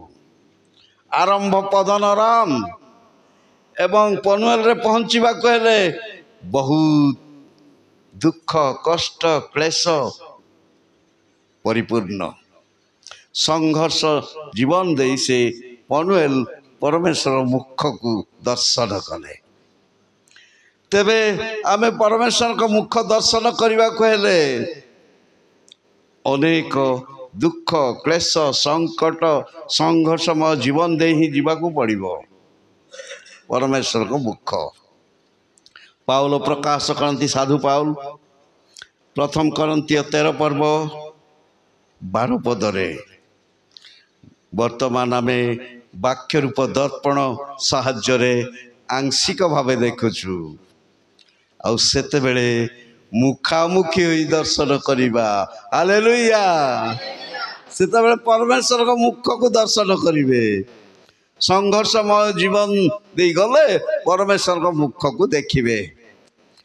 ଯାତ୍ରା ଆରମ୍ଭ ପଦନରାମରୁ, ପହଞ୍ଚିବା ବେଳେ ପନୁଏଲ ପରମେଶ୍ୱରଙ୍କ ମୁଖ। ଦିନେ ଆମେ ସେଇ ପରମେଶ୍ୱର ମୁଖ ଦର୍ଶନ କରିବା ପାଇଁ ପଡ଼ିବ। ସେଥିପାଇଁ ଅନେକ କ୍ଲେଶ, ଦୁଃଖ, ସଂଘର୍ଷମୟ ଜୀବନ ଦେଇ ଯିବାକୁ ପଡ଼ିବ। ବିଶ୍ୱାସୀର ଜୀବନ କଣ୍ଟକମୟ ସଡ଼କ, କଣ୍ଟକମୟ ସଡ଼କ ଦେଇ ହିଁ ଯିବାକୁ ପଡ଼ିବ। ଆପଣଙ୍କର ମନେ ଅଛି ହନକ ଭବିଷ୍ୟତ ବକ୍ତା, ହନକ ଭବିଷ୍ୟତ ବକ୍ତା 300 ବର୍ଷ ପର୍ଯ୍ୟନ୍ତ ପରମେଶ୍ୱରଙ୍କ ସହିତ ଗମନାଗମନ କଲେ। ଆଦି ପୁସ୍ତକ 5 ପର୍ବକୁ ଯଦି ଆମେ ଯିବା, 24 ପଦରେ ହନକ ପରମେଶ୍ୱରଙ୍କ ସହିତ ଗମନାଗମନ କଲେ ଓ ସେ ଅନ୍ତର୍ହିତ ହେଲେ। ହନକ ଭବିଷ୍ୟତ ବକ୍ତା ପରମେଶ୍ୱରଙ୍କ ସହିତ ଗମନାଗମନ କଲେ। Enoch walked with God for 300 years. 300 ବର୍ଷ ପର୍ଯ୍ୟନ୍ତ ଗମନାଗମନ କଲେ। ଆଚ୍ଛା, ଏଇ 300 ବର୍ଷ ପରମେଶ୍ୱର ସହିତ ଗମନାଗମନ କଲାବେଳେ କିଛି କଥାବାର୍ତ୍ତା ହେଇଥିବେ କି ନାହିଁ? ପରମେଶ୍ୱର ଆଉ ହନକ ମଧ୍ୟରେ କିଛି କଥାବାର୍ତ୍ତା ହେଇଥିବେ କି ନାହିଁ? 300 ବର୍ଷ ହନକ ଭବିଷ୍ୟତ ବକ୍ତା ପରମେଶ୍ୱରଙ୍କ ସହିତ ଯାଉଛନ୍ତି। ଏନକ୍ ୱାକ୍ ୱିଥ୍ ଗଡ୍। କିଛି କଥାବାର୍ତ୍ତା ନ ହୋଇ ନୀରବ ଯାତ୍ରା କରିଥିବେ କି? ଆମୋସ ପୁସ୍ତକ 3 ପର୍ବ 3 ପଦ ପ୍ରକାଶ କରେ, ଏକ ପରାମର୍ଶ ନହେଲେ କି 2 ଜଣ ଏକତ୍ର ଗମନ କରିବେ। 2 ଜଣ କଥା ନହେଲେ ଯାଇପାରିବେ, ଏକତ୍ର ଗମନ କରିବେ ନାହିଁ। ଆଜି ଆମେ ବୁରି ଗୁମା ଗଲୁ, 2 ଜଣ ଯିବା, କଥାବାର୍ତ୍ତା ହେଲୁ, ବାଇକରେ ଗଲୁ, ଆସଲୁ। ଏକ ପରାମର୍ଶ ନହେଲେ 2 ଜଣ ଏକତ୍ର ଗମନ କରିବେ ନାହିଁ। ଏବେ ହନୁକ ଭବିଷ୍ୟତ ବକ୍ତା ପରମେଶ୍ୱରଙ୍କ ସହିତ ଯିବା ପାଇଁ ଇଚ୍ଛା କରୁଛନ୍ତି। ପ୍ରଭୁ, ଆପଣଙ୍କ ସହିତ ମୋତେ ଯିବା ପାଇଁ ଟିକେ ଅନୁମତି ଦିଅ। ଏ ହନକ, ସତ କଥା କୁହ, ଦେଖ ମୋ ସହିତ ଆସିବାକୁ ହେଲେ ବହୁତ କଷ୍ଟ, ଦୁଃଖ, କଣ୍ଟକମୟ ସଡ଼କ। ଭାବି ଚିନ୍ତି କୁହ, ତୁମ ପରିବାର ପିଲା ଛୁଆ ଅଛନ୍ତି, ସତେ ମୋ ସହିତ ଆସିବ କି? ଆଗକୁ ପଛକୁ ବିଚାର କରି ମୋତେ କୁହ। ପ୍ରଭୁ, ଯାହା ହଉ ନା ପଛକେ ମୁଁ ନିଶ୍ଚୟ ଆସିବି। I have decided to follow Jesus, no turning back। ମନସ୍ଥ କରିଛି ମୋ ଯୀଶୁ ସଙ୍ଗେ ଚାଲୁଥିବି, ନ ଫେରିବି। ସମସ୍ତେ କହିବା ତ ହାଲେଲୁୟା। ତେବେ ପ୍ରଭୁଙ୍କ ପଛରେ ଯିବାକୁ ହେଲେ ଅନେକ ସମସ୍ୟା, କ୍ଲେଶ, ଦୁଃଖ, ଆଉ କେବେ ହେଲେ କହିବି ହନକ ଆଉ ପରମେଶ୍ୱରଙ୍କ କଥା 300 ବର୍ଷରେ କ'ଣ କ'ଣ କଥା ହେଇଥିଲେ କହିବି। ଏବେ ସରିବ ନାହିଁ, କିନ୍ତୁ ମୁଁ ତୃତୀୟ ଭାଗରେ କିଛି ବର୍ଣ୍ଣନା କରିଛି। 11 ଅଧ୍ୟାୟ, ପ୍ରକାଶିତ 11 ଅଧ୍ୟାୟର ବର୍ଣ୍ଣନା କରିଛି। ହନକ ଏବଂ ପରମେଶ୍ୱର କ'ଣ କଥାବାର୍ତ୍ତା କରିଥିଲେ ସେ କଥା ପ୍ରକାଶିତ ବାକ୍ୟର ବ୍ୟାଖ୍ୟା ପୁସ୍ତକ 3ୟ ଭାଗ ଅନ୍ତିମ ଅମଳର ରାହାରେ ମୁଁ ବର୍ଣ୍ଣନା କରିଛି। ତେବେ ଆମେ ଦେଖିବାକୁ ପାଉ ଯେ ଆଉ ପ୍ରଭୁଙ୍କ ପଛରେ ଚାଲିବା ଅନେକ କଷ୍ଟସାଧ୍ୟ। ଏବେ ଯାକୁବ ପଦନରାମରୁ ଆରମ୍ଭ କରି ପନୁଏଲରେ ପହଞ୍ଚିବା ପାଇଁ କେତେ କଷ୍ଟ। ଶେଷରେ ପନୁଏଲ ପରମେଶ୍ୱରଙ୍କ ମୁଖ ସେ ଦର୍ଶନ କଲେ। ଆଉ ଆମ ଲକ୍ଷ୍ୟ ପରମେଶ୍ୱରଙ୍କ ମୁଖ, ଯାହାକି ପାଉଲ ପ୍ରକାଶ କରନ୍ତି, ବର୍ତ୍ତମାନ ଆମେ ବାକ୍ୟ ରୂପ ଦର୍ପଣ ସାହାଯ୍ୟରେ ଆଂଶିକ ଭାବେ ଦେଖୁଛୁ। ସେତେବେଳେ ମୁଖାମୁଖି ହୋଇ ତାଙ୍କୁ ଦର୍ଶନ କରିବା। ସମସ୍ତେ କହିବା ତ ହାଲେଲୁୟା। ଆମର ଯାତ୍ରା ମଧ୍ୟ ଆଉ ପଦନରାମରୁ ପନୁଏଲ ହେବା ଉଚିତ। ତେବେ ଯାକୁବଙ୍କର ସଙ୍କଟ କାଳ ବୋଲି କୁହାଗଲା କାହିଁକି? ଅର୍ଥାତ୍ ପଦନରାମ ଶବ୍ଦ କୋଉଠି ଲେଖା ହେଉଛି? 28 ପଦର 2 ପଦରେ ତାଙ୍କର କାର୍ଯ୍ୟର ଆରମ୍ଭ। ପନୁଏଲ କୋଉଠି ଲେଖା ହେଉଛି? 32 ପଦର 30 ପଦରେ ପରମେଶ୍ୱରଙ୍କ ମୁଖ। ତେବେ ଯାକୁବ ପଦନ ଅରାମରେ ରହିଲେ କେତେ ବର୍ଷ? 20 ବର୍ଷ। 31 ଅଧ୍ୟାୟ 40 ଏବଂ 41 ପଦରେ ସେ ପ୍ରକାଶ କରନ୍ତି, ମୁଁ 20 ବର୍ଷ କାଳ ତୁମ ଘରେ ଦାସକର୍ମ କଲି। 2 ଝିଅଙ୍କ ନିମନ୍ତେ 14 ବର୍ଷ, ପଶୁମାନଙ୍କ ନିମନ୍ତେ 6 ବର୍ଷ, 20 ବର୍ଷ ଦାସକର୍ମ କଲି। ଦିନରେ ଖରା, ରାତିରେ କାକର ସମ୍ଭାଳିଲି, ମୋ ଆଖିରେ ନିଦ ପଳେଇଗଲା। ଏ କଥା ସେ ପ୍ରକାଶ କରୁଛନ୍ତି। ତାପରେ ଆହୁରି ଗୋଟେ କଥା ଲେଖୁଛନ୍ତି, ଇତିମଧ୍ୟରେ 10 ଥର ମୋହର ବର୍ତ୍ତନ ପରିବର୍ତ୍ତନ କରିଅଛ। ଫିକ୍ସେସନ୍ 10 ଥର ହେଇଥିଲା। କାର? ଯାକୁବର। ଇତିମଧ୍ୟରେ 10 ଥର ମୋର ବର୍ତ୍ତନ ପରିବର୍ତ୍ତନ କରିଅଛ 42 ପଦରେ ପ୍ରକାଶ କରନ୍ତି। ସାଧାରଣତଃ ପେ ଫିକ୍ସେସନ୍ ହେଲେ କର୍ମଚାରୀମାନେ ଖୁସି ହୁଅନ୍ତି। 7th ପେ କମିଶନ ଯେତେବେଳେ ଲାଗୁ ହେଲା, ସେତେବେଳେ କର୍ମଚାରୀମାନେ ବହୁତ ଖୁସି, ବେଶୀ ବେଶୀ ଦରମା ପାଇବେ ବୋଲି। एबे ताकर 10 थर तांको पे फिक्सेशन हला बेलके से खुशी हबार कथा किंतु से लुचि पड़े जाउछंती केंती पे फिक्सेशन 10 थर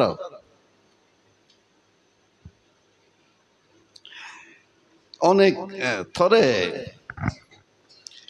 एबे नुआ सरकार आसला परे एबे समालोचना सब चली पूर्व सरकार नवीन पट्टनायक 1 नंबर मुख्यमंत्री जे 1 नंबर कोटू तला आड़ू ऊपर आड़ू 1 नंबर नुहे तला आड़ू 1 नंबर ऊपर आड़ू होते बहुत डेभलप होता एबे समालोचना चली सरकार भितर तेबे आमे देखुचु ए स्थान को आसवा जाकुबंक पाखक तांको दरमा फिक्सेशन केमती हैला ऊपर आड़ू ना तल आड़ू कहबी से 10,000 टंका धरी न पाउथिले तांकर नेक्स्ट दरमा धार्य 9,000 तापर आउ बर्तन परिवर्तन हैला पे फिक्सेशन बेलू 8,000 आउ तापरे 7,000 तापरे 6,000 तापरे 5,000 तापरे 4,000 तापरे 3,000 तापरे 2,000 तापरे 1,000 तापरे बिग जीरो। अरे तुम्हें पर मजुई तुमको कौन देवी से लुचि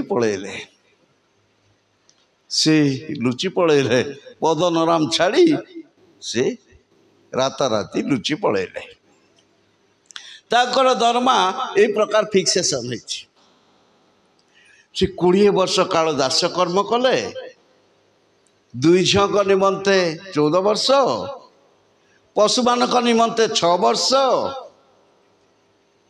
दिन रे खरा राति रे काकर संभाଳିले तांको आखिरे निद नथिला चक्षुरु आखिरु निद पलई गला किति संघर्षमय जीवन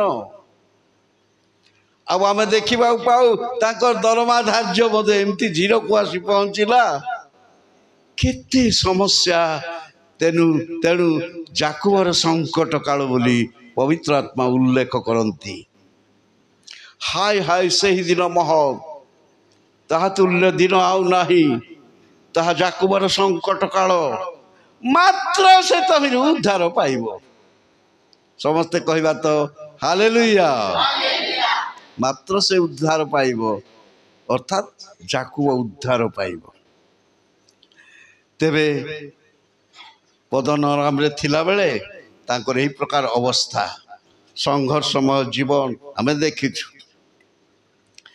पदनराम त्याग कले करी आसुचंती फेरी आसुचंती बाटे कौन होइछि कहबी 32 पर्व 22 पदरु आपण को कहबी आउ से खबर पठेले तांको भाई एसो निकट को मु 20 वर्ष काल रही गली आउ डेरी रे आसी पहुँचली विलंब रे आसी पहुँचली बोली पठेले लोक को हाथ रे संवाद पठेले ता भाई एसो खबर देउछंती आ जो माने जाइथिले संवाद नहीं से माने आसी कहउछंती जाकुब को तुम भाई 400 लोक को नहीं कि आसुछंती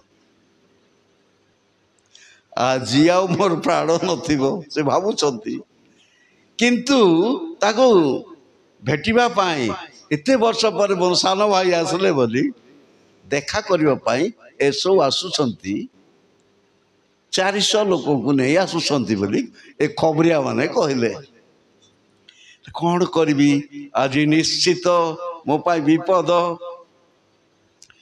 22 पदरु आमे देखुचु सेई राति रे अनंतर सेई राति रे कौन कले से जोबक घाट पारी कले जोबक नदी आ जो घाटर लोक माने पारी होउछंती से जोबक नदी से वर्तमान पारी होउछंती ତାଙ୍କର ଦୁଇ ଭାର୍ଯ୍ୟା, ଦୁଇ ଜଣ ଦାସୀ, ଏକାଦଶ ସନ୍ତାନ, 11 ଜଣ ପୁଅ, ଦୁଇ ଭାର୍ଯ୍ୟା ଆଉ ଦୁଇ ଦାସୀ। ରାତିରେ ଜୋବକ ନଦୀ ପାର କରୁଛନ୍ତି। କୋଉଠି ତ ଆଣ୍ଠିଏ ପାଣି ହେଇଥିବ, କୋଉଠି ତ ଛାତିଏ ପାଣି ହେଇଥିବ। ଏ କିଟି କିଟି ଅନ୍ଧାର ରାତିରେ ଯଦି ତାହା କୃଷ୍ଣ ପକ୍ଷ ହେଇଥାଏ ବା ଅମାବାସ୍ୟା ହେଇଥାଏ, ଆଉ କେତେ ଭୟଙ୍କର ଯାକୁବର ସଙ୍କଟ କାଳ। ତେବେ ତାଙ୍କର ଦୁଇ ଭାର୍ଯ୍ୟାକୁ ପ୍ରଥମେ ନଦୀ ପାରି କରେଇଲେ। କେମିତି କରି ପାରି କରେଇଲେ? ଜଣ ଜଣକୁ ପାରି କରିଥିବେ। ହାତ ଧରି ଲେୟାକୁ ପ୍ରଥମେ ନେଲେ, ସେ କୂଳରେ ଛାଡ଼ିଲେ। ତାପରେ ଆସିଲେ ରାହେଲକୁ ନେଲେ, ପ୍ରଥମେ ରାହେଲ ତାପରେ ଲେୟା। ଦୁଇ ଭାର୍ଯ୍ୟାକୁ ସେ ନଦୀ ପାରି କରେଇଲେ ହାତ ଧରି। କିଟି କିଟି ଅନ୍ଧାର ରାତିରେ, ହୁଏତ ଅମାବାସ୍ୟା ହେଇଥିବ ରାତି, ଦୀପାବଳି ପର୍ବ ଭଳି ହେଇଥିବ। କୋଉଠି ଛାତିଏ ପାଣି, କୋଉଠି ଆଣ୍ଠିଏ ପାଣି ହେଇଥିବ। ସେ ରାତିରେ କେତେ କଷ୍ଟ ହେଇଥିବ। ତାଙ୍କର ଦୁଇ ଭାର୍ଯ୍ୟାକୁ ସେ ନଦୀ ପାରି କରେଇଲେ। ଯାକୁବର ସଙ୍କଟ କାଳ। ଦୁଇ ଭାର୍ଯ୍ୟା ଦୁଇ ଦାସୀ ସେମାନେ ନଦୀ ପାରି ହେଲା ପରେ, ଦୁଇ ଭାର୍ଯ୍ୟା ପରେ ଦୁଇ ଦାସୀକୁ ମଧ୍ୟ ଜଣ ଜଣକୁ ହାତ ଧରି ଜୋବକ ନଦୀକୁ ପାରି କରେଇଲେ, ସେ କୂଳକୁ ନେଲେ। ଦ୍ୱିତୀୟ ସ୍ତ୍ରୀକୁ ମଧ୍ୟ ସେ ହାତ ଧରି ସେ କୂଳକୁ ନେଲେ। ସେ ଅନ୍ଧାର ରାତିରେ କୋଉଠି ଆଣ୍ଠିଏ ପାଣି ହେଇଥିବ, କୋଉଠି ଛାତିଏ ପାଣି ହେଇଥିବ। ଦୁଇ ଦାସୀକୁ ମଧ୍ୟ ନଦୀ ପାରି କରେଇଲେ। ଓଃ, କେତେ କଷ୍ଟ ହେଇଥିବ। ସେଥିପାଇଁ ଯଥାର୍ଥରେ ପବିତ୍ର ଆତ୍ମା ଉଲ୍ଲେଖ କରନ୍ତି ଯାକୁବର ସଙ୍କଟ କାଳ। 4 ଜଣ ପାରି ହେଲେ ନଦୀ। ଏବେ 11 ଜଣ ପୁଅ ରହିଯାଇଛନ୍ତି। 11 ଜଣ ପୁଅ ମଧ୍ୟରୁ ରୁବେନ, ଜିହୁଦା, ହୁଏତ ସାମାନ୍ୟ ବାଳକ, ସେମାନଙ୍କୁ ମଧ୍ୟ ହାତ ଧରି ନେଇ ସେଇ ନଦୀ ପାରି କରେଇଥିବେ ଜଣ ଜଣ କରି। ତାପରେ ଆଉ ଜଣ ଜଣ, ଆଉ 9 ଜଣ ଅଛନ୍ତି ସାନ ସାନ ପିଲାମାନଙ୍କୁ କେମିତି କରି ସେ ନଦୀ ପାରି କରେଇଥିବେ। ଅନ୍ୟ ବିକଳ୍ପ ନାହିଁ। ଖାନ୍ଦିରେ ବୋହିକି ଗୋଟେ ଗୋଟେ ଲୋକକୁ ନଦୀ ପାରି କରେଇଥିବେ। 9 ଜଣ ସାନ ସାନ ପୁଅମାନଙ୍କୁ ସେ ତ ନଦୀରେ ଚଲେଇ ନେଇ ପାରିବେ ନାହିଁ। ଛେଳି ମେଣ୍ଢାକୁ ବୋହି ନେଲା ପରି ସେ 9 ଥର, ଏଣିକି ତେଣିକି 18 ଥର, ଆଉ 4 ଜଣ ସ୍ତ୍ରୀ ଆଉ ଭାର୍ଯ୍ୟାମାନଙ୍କୁ ଏବଂ ଦାସୀମାନଙ୍କୁ 4 ଲୋକକୁ 8 ଥର ନଦୀ ପାର କଲେ। ଗଲେ ଆସିଲେ। ରୁବେନ ଜିହୁଦାକୁ ମଧ୍ୟ ନେଲେ, ଆସିଲେ। ଆଉ 9 ଜଣକୁ କାନ୍ଧରେ ବୋହିକି ନେଲେ, ଛେଳି ମେଣ୍ଢାକୁ ନେଲା ଭଳି। କେତେ କଷ୍ଟ ହେଇଥିବ। ସେ କିଟି କିଟି ଅନ୍ଧାର ରାତିରେ, ସେଇ ରାତିରେ ଜୋବକ ନଦୀକୁ ସେ ପାର କରୁଛନ୍ତି।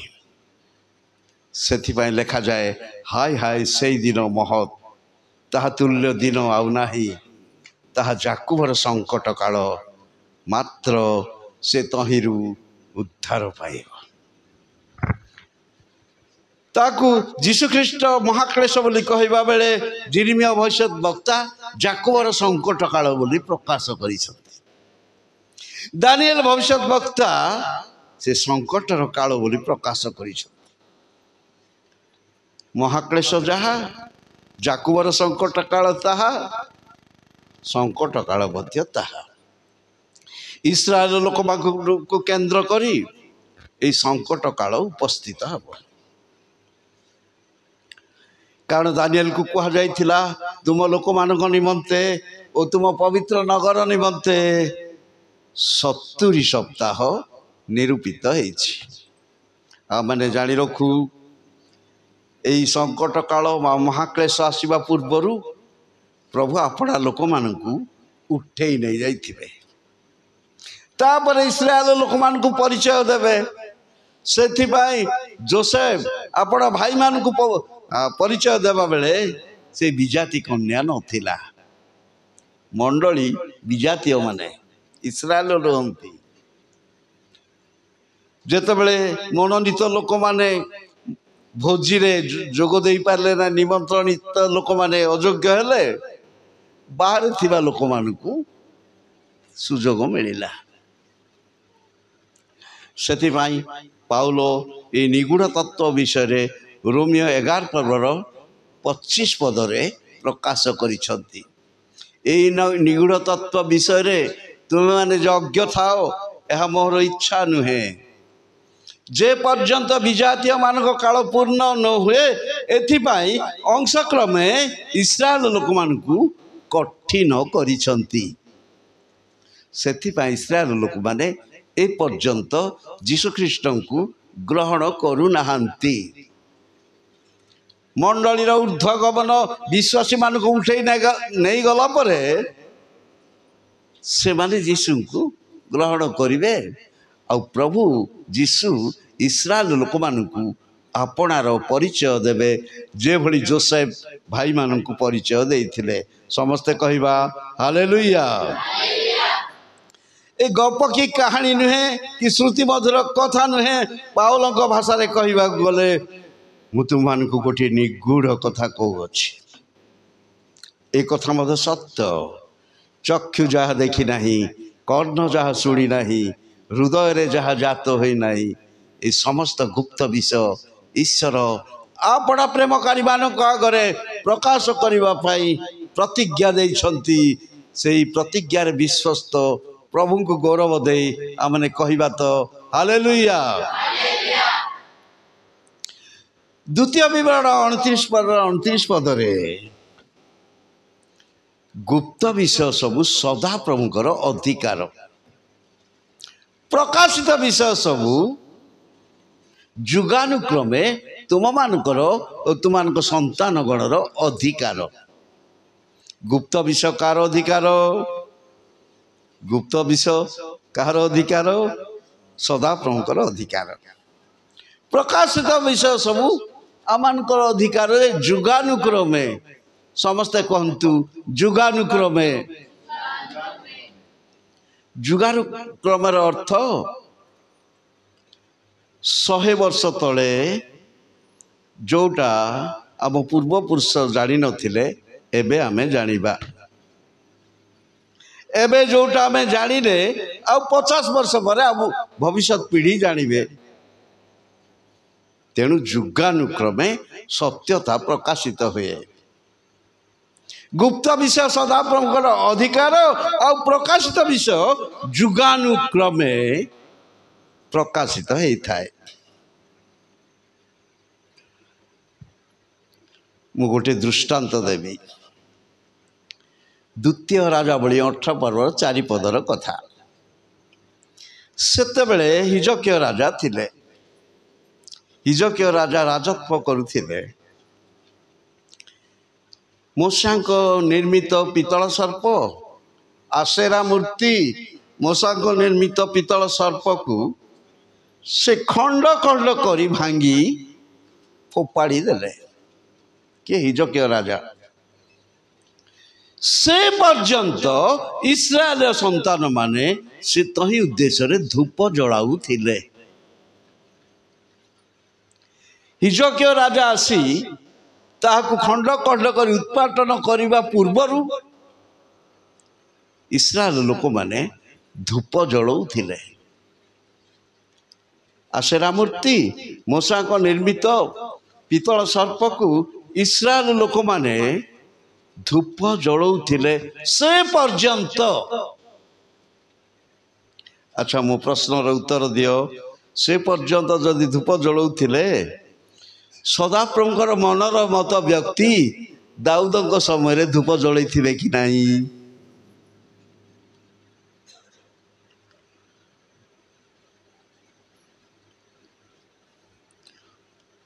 उत्तर आमर निष्पत्ति आपणकर we report you decide OTV देखुच परा वी रिपोर्ट यू डिसाइड उत्तर आमर निष्पत्ति आपणकर इस्राएल लोक मैंने जिते धूप जलाऊे से पर्यंत हिजकिया राजा पर्यंत ताले दाऊद राजा समय धूप जलई कि नहीं जलई कि नहीं निश्चय जलई से पर्यंत सोलोमन को समय धूप जलई ना नहीं लगे ए महाज्ञानी सोलोमन को समय धूप जलई मनोरम दाऊद को समय इस्राएल लोक मैंने धूप जलुला बेले एमाने तुन्नी पढ़ी बसिकी देखुं कहीं समस्ते कहतु कहीं तार उत्तर सत्यता जुगानुक्रमे प्रकाशित हुए सोलोमन को समय दाऊद को समय सत्यता प्रकाशित हो नथिला ताजे भूल से माने जानी पारि नथिले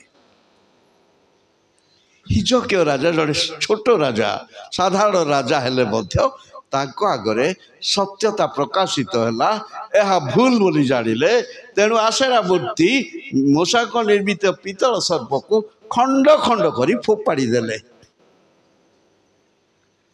आमे साधारण लोक हेले मध्य प्रभु आम ठारे सत्यता प्रकाश करंतु आ टिके कहली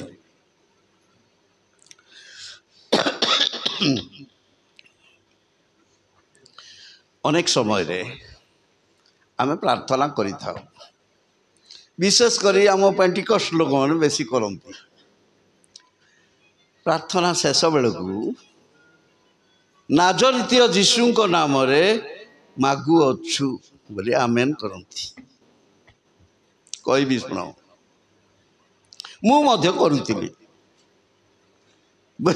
करुली किंतु सत्यता जानिला परे आउ करूनी सत्यता जुगानुक्रमे प्रकाशित हुए कहिबी नाजरीत लोक माने केमती थिले जदि लूक 4 अध्याय को जिबे ता थिला गोटे विश्राम बार दिन जीशु सिनागोग बा समाज गृह रे उपस्थित थिले तांकु धर्म पुस्तक दियागला 16 पदरू से पाठ कले जिहुदी माने क्रोधरे जर्जरित होई जीशु ख्रीष्ट को पर्वतर तीख स्थान को घेरी गले सेठारे प्राण रे मारी देव पई उद्यम कले ए नाजरीत लोक माने केते भलो होइथिबे परा सेमती यार नाजरीत प्रेरित पुस्तक 24 पदर 5 पद को जीवा पाउलों विषय लिखा अच्छी ए माने नाजरीतीय दलर लोक विद्रोहर परिचालक महामारी स्वरूप हेले केते भलो लोक माने नाजरीत थिले नाजरीत लोक माने एमती थिले आउ गोटे बढ़िया कथा कहबी मार्क 10 पर्व 46 एवं 47 पदर कथा दिने जीशु ख्रीष्ट जिरिहो नगर दे यात्रा करुथिले पथ पार्श्व टिमर पुत्र बार्टिन नामक अंध भिक्षुक थिले से भिक्षा करुथिले से शुणुछंती कौन नाजरीतीय जीशु आसुछंती तांकर प्रार्थना चमत्कार से शुणुछंती नाजरीतीय जीशु आसुछंती बोली से उल्टा प्रार्थना करुछंती हे दाऊद संतान जीशु मते दया कर बोली प्रार्थना कर हे नाजरीतीय जीशु मते दया कर बोली प्रार्थना करथिले यथार्थ होइतांता कारण से शुणुछंती नाजरीतीय जीशु आसुछंती बोली से नाजरीतीय जीशु शब्द कुआड़े गला ए दाऊद संतान बोली प्रार्थना करुछंती ए चुप कर तुम नहीं रुह बोली कहला बेलू से आहरी जोर चित्कार करुछंती हे दाऊद संतान दया कर ताकू के शिखेला से दाऊद संतान से नाजरित जीशु नुहंती बोली के शिखेला अरे अंध से नाजरित जीशु नुहंती से चोर मान सरदार गुंडामी दादागिरी लोक दलर नुहंती नाजरित दलर लोक नुहंती से दाऊद संतान जीशु रे अंध सेमती करी प्रार्थना कर बोली पवित्र आत्मा शिक्षा देले चल कर पाई देबा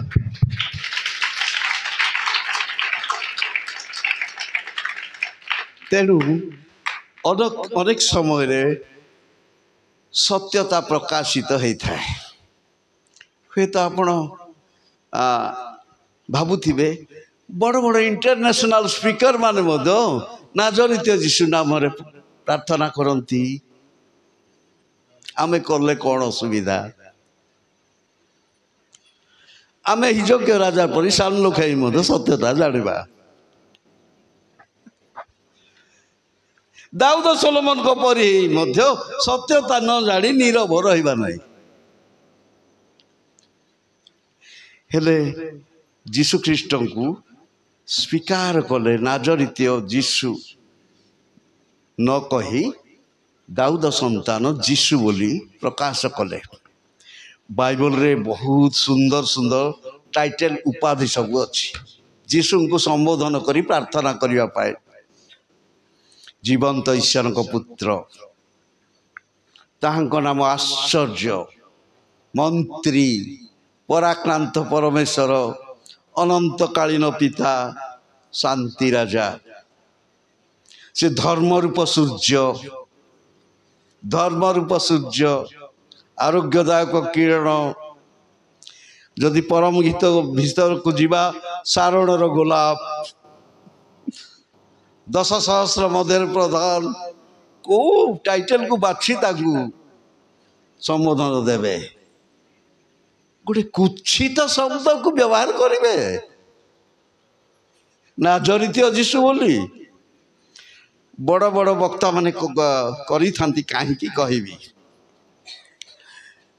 मातृगर्भर खंज व्यक्ति को पितर कही मो पाखरे सुना कि रूपा नहीं नाजरित जीशु नाम रे उठी चाल यही कथा को केंद्र करी हुए तो प्रार्थना करती हेले एटार अर्थ बुझेदेवी से समय रे जीशु को लोक माने थट्टा परिहास करुथिले ए जड़े बढ़ईर पुओ ए पेटुक ए मरियम पुओ ए जड़े बढ़ई आउ कौन थट्टा परिहास करुथिले ए जड़े नाजरित लोक थट्टा परिहास करी जीशु को नाजरित जीशु बोली से समय लोक माने कहूथिले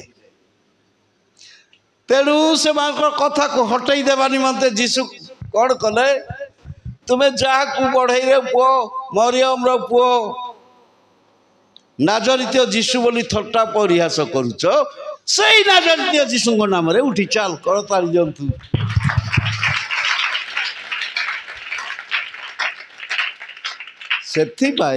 से नाजरित जीशु नाम रे उठी चाल बोली कही थिले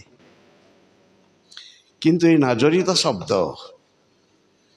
भल शब्द नुहे पिला तो लिखी थिले क्रूस उपरे INRI Latin abbreviation Isos Nazarios Rex Euderam नाजरित जीशु जिहुदी मान राजा तार अन्य उद्देश्य थिला ओ ए नाजरित लोक कि एमती लोक एमती भल ए दुष्टामी लोक मान दलर लोक कि नाजरित दलर लोक एमती दुष्टामी लोक को एमती दंड मिले का भल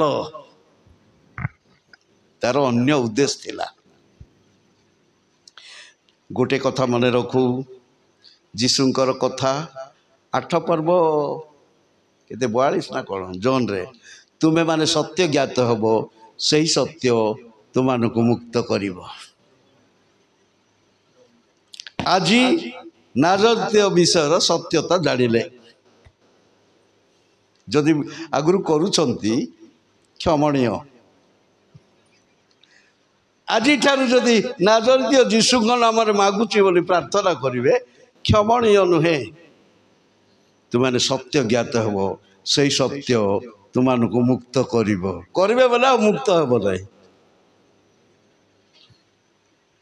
ତେବେ ଆମେ ଜାଣି ରଖୁ ଆମ ଟାଇମ୍ ହେଇଗଲାଣି। ଆଉ କ୍ଲେଶ ପୃଥିବୀକୁ ଆସିବ। କ୍ଲେଶ ପୃଥିବୀକୁ ଆସିବ। ଇସ୍ରାଏଲ ଲୋକମାନଙ୍କୁ ପରିଚୟ ଦିଆଯିବ। ତା ପୂର୍ବରୁ ମଣ୍ଡଳୀର ଊର୍ଦ୍ଧ୍ୱଗମନ ହେବ। ବିଶ୍ୱାସୀମାନଙ୍କୁ ଉଠେଇ ନେଲା ପରେ କ୍ଲେଶ ଆସିବ। ତାର 7 ଗୋଟି କଥା 7 ମିନିଟରେ କହି ଶେଷ କରିବି। ହନକ ଭବିଷ୍ୟତ ବକ୍ତା ଅନ୍ତରିତ ହୋଇଥିଲେ କେବେ? Enoch translated before the Danube come to this earth. ପୃଥିବୀକୁ ମହାଜଳ ପ୍ଳାବନ ଆସିବା ପୂର୍ବରୁ ହନକ ଅନ୍ତରିତ ହୋଇଥିଲେ। ହନକ ଅନ୍ତରିତ ହେବା ମଣ୍ଡଳୀ ଊର୍ଦ୍ଧ୍ୱଗମନ ରେପ୍ଚରର ନିଦର୍ଶନ ଆଉ ଜଳପ୍ଳାବନ କ୍ଲେଶର ନିଦର୍ଶନ। ପୁରାତନ ନିୟମର ମୁଁ କିଛି କଥା କହୁଛି। ପ୍ରଥମ କଥା ହନକ ଭବିଷ୍ୟତ ବକ୍ତା ଅନ୍ତରିତ ହେଲେ। ତାପରେ ପୃଥିବୀକୁ ମହାଜଳ ପ୍ଳାବନ ଆସିଲା। ନମ୍ବର 1। ନମ୍ବର 2 ଇସ୍ରାଏଲ ଲୋକମାନେ ସୁଫସାଗର ପାରି ହେଲେ ମିଶ୍ରୀୟ ଲୋକମାନେ ସୁଫସାଗରରେ ବୁଡ଼ି ମଲେ।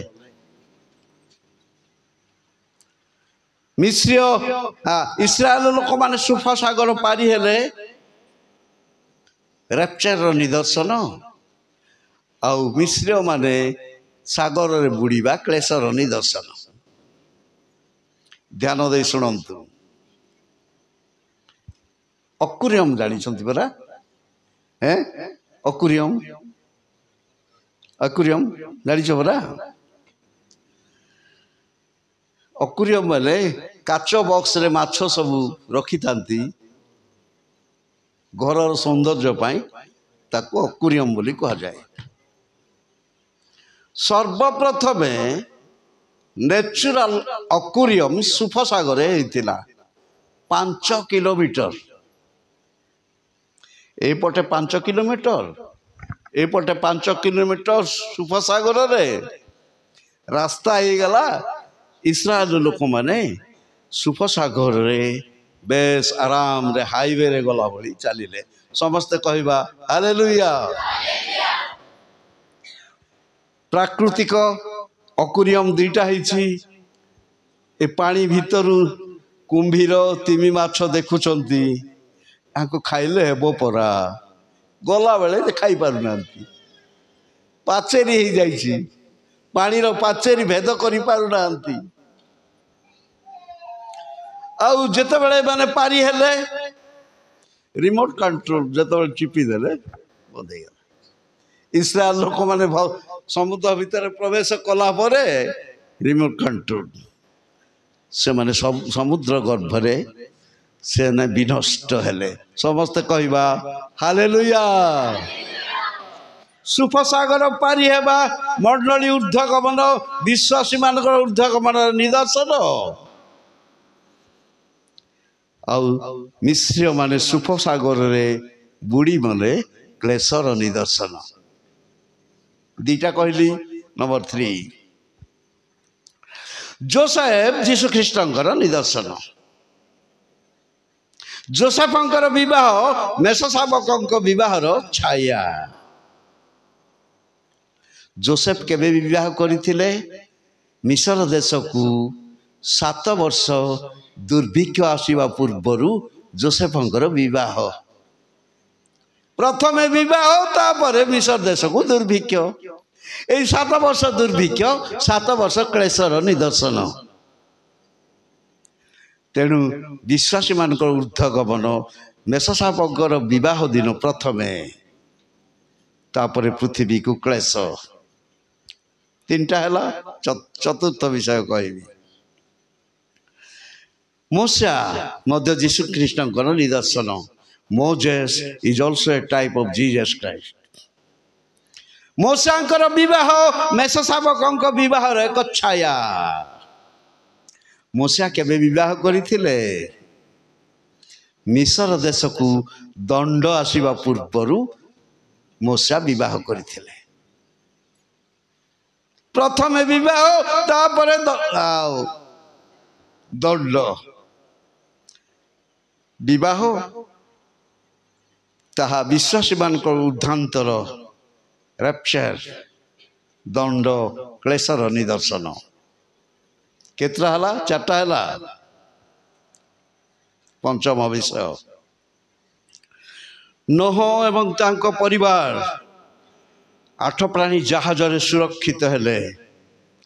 तापरे 40 दिवारात्र वृष्टि हैला। ए माने सुरक्षित हेले ताहा मंडलीर ऊर्ध्वगमन। 40 दिवारात्र वृष्टि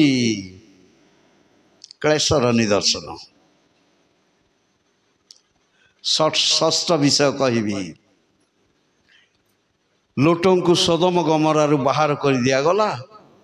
तापर गंधक अग्निवृष्टि है। विश्वासी मान को उठे निया जीवो तापर पृथ्वी को क्लेश आसीबो।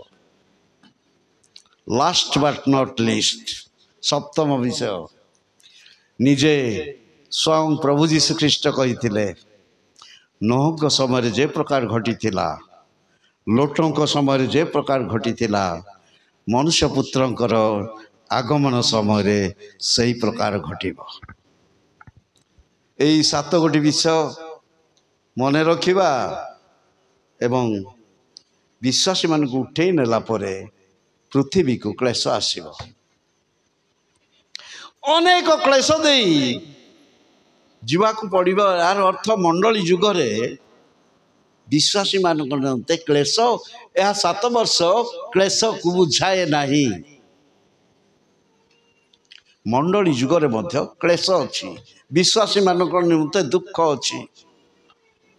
ग्राहम स्टेन को पोड़ी देले मारिदेले मंडली जुगर कथा। स्टीफान को हत्या करागला मंडली जुगर कथा।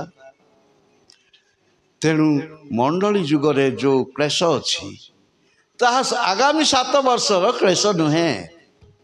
से क्लेश विषय जीशु कहते से प्रकार महाक्लेश केबे घटी नाई बा घटिबो नाई।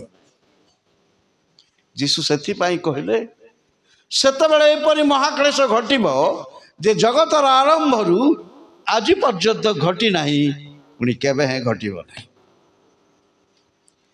तेबे आमने जानी रखू प्रभु अपना लोक मानकू से महाक्लेश आसीब पूर्वरु नहीं जिबे।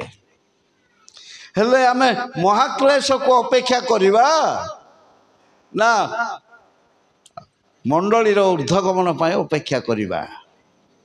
कोटा को अपेक्षा करिबा राइट केमती अपेक्षा करिबा संभव है आसंता काली कहबी। प्रभु समस्त को आशीर्वाद करंतु। प्रभु जीशु ख्रीष्टर अनुग्रह आम समस्त सहवर्ती हो समस्ते कहतु आमेन।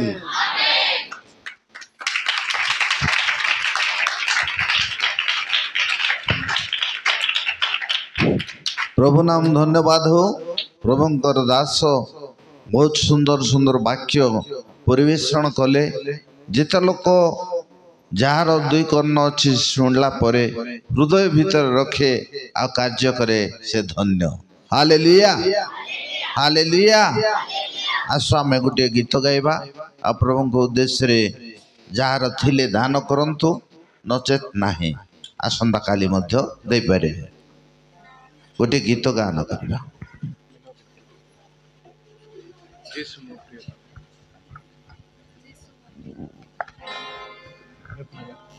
Sound